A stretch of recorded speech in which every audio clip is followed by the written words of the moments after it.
देश में लोकसभा चुनाव अपने चरम पर है। 7 चरणों में से 2 चरणों के लिए मतदान हो चुका है, लेकिन चुनाव का पहला दौर जब तक पूरा हुआ तब तक कांग्रेस के घोषणा पत्र को लेकर एक जंग छिड़ गई है। आइए आज पोल रिपोर्ट में बात करते हैं कांग्रेस के घोषणा पत्र की, जिसे लेकर उन पर सांप्रदायिकता के आरोप लग रहे हैं।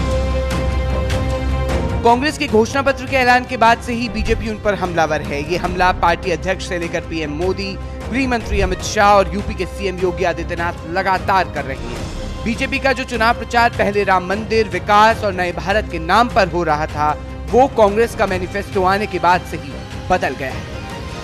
आरक्षण के विषय में हमारे दलित भाई, हमारे आदिवासी भाई, हमारे ओबीसी के लोग इनके रिजर्वेशन पर डाका डालकर धर्म के नाम पर रिजर्वेशन देकर के मुस्लिम तुष्टीकरण का काम आज कांग्रेस पार्टी कर रही है। पीएम मोदी अपनी तमाम रैलियों में कांग्रेस को लगातार घेर रहे हैं और कांग्रेस के घोषणा पत्र में मुस्लिम लीग की छाप होने का आरोप लगा रहे हैं। कांग्रेस के घोषणा पत्र में वही सोच झलकती है जो सोच आजादी के आंदोलन के समय मुस्लिम लीग में थी।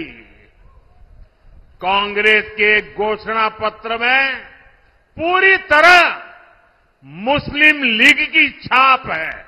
धर्म के नाम पर देश को बांटने वाली कांग्रेस आजादी के बाद भी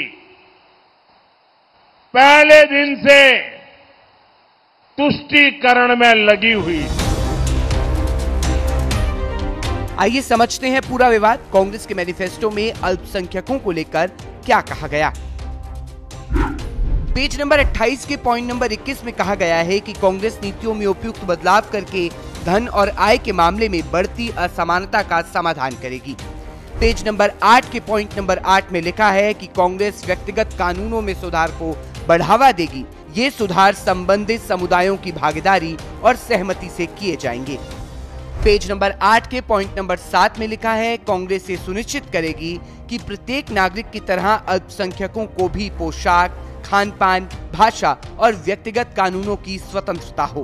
पेज नंबर 8 के पॉइंट नंबर 6 में लिखा है कि कांग्रेस ये सुनिश्चित करेगी कि अल्पसंख्यकों को शिक्षा, स्वास्थ्य देखभाल, सरकारी नौकरी, लोक निर्माण अनुबंध, कौशल विकास, खेल और सांस्कृतिक गतिविधियों में बिना किसी भेदभाव के उचित अवसर मिले। पेज नंबर 8 के पॉइंट नंबर 3 में लिखा है कि कांग्रेस अल्पसंख्यक वर्ग के छात्रों और युवाओं को शिक्षा, रोजगार, व्यवसाय, सेवाओं, खेल, कला और अन्य क्षेत्रों में बढ़ते अवसरों का पूरी तरह से लाभ उठाने के लिए प्रोत्साहित करेगी और सहायता देगी। पेज नंबर 24 के पॉइंट नंबर 5 में लिखा है अनुसूचित जाति, अनुसूचित जनजाति, ओबीसी वर्ग और अल्पसंख्यकों से संबंधित व्यक्तियों और महिलाओं को अधिक संख्या में उच्च न्यायालयों और उच्चतम न्यायालय के न्यायाधीशों के रूप में नियुक्त किया जाएगा। पेज नंबर 7 के पॉइंट नंबर 23 में लिखा है कि कांग्रेस एक विविधता आयोग की स्थापना करेगी जो सार्वजनिक और निजी क्षेत्र में रोजगार और शिक्षा संबंध में विविधता की स्थिति का आंकलन करेगी और बढ़ावा देगी। इसके अलावा बीजेपी कांग्रेस पर अल्पसंख्यक वर्ग को लेकर लिखी बातों को लेकर भी हमलावर है। वहीं कांग्रेस का कहना है कि उनका घोषणा पत्र देश में सभी के लिए है। हम तो कोशिश कर रहे हैं कि गलत जो अफवाहें फैला रहे हैं वो गलत है।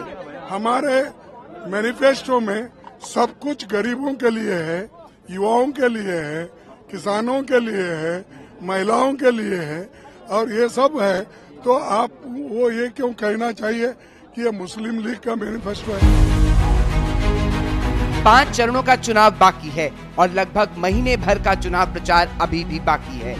ऐसे में सभी राजनीतिक दल एक दूसरे को घेरने का पूरा प्रयास कर रहे हैं। देखने वाली बात यह होगी कि घोषणा पत्र से उपजा विवाद क्या कांग्रेस की वोट बैंक की जमीन को कमजोर करेगा या यहां से बीजेपी बहुमत की फसल काटने में कामयाब होगी।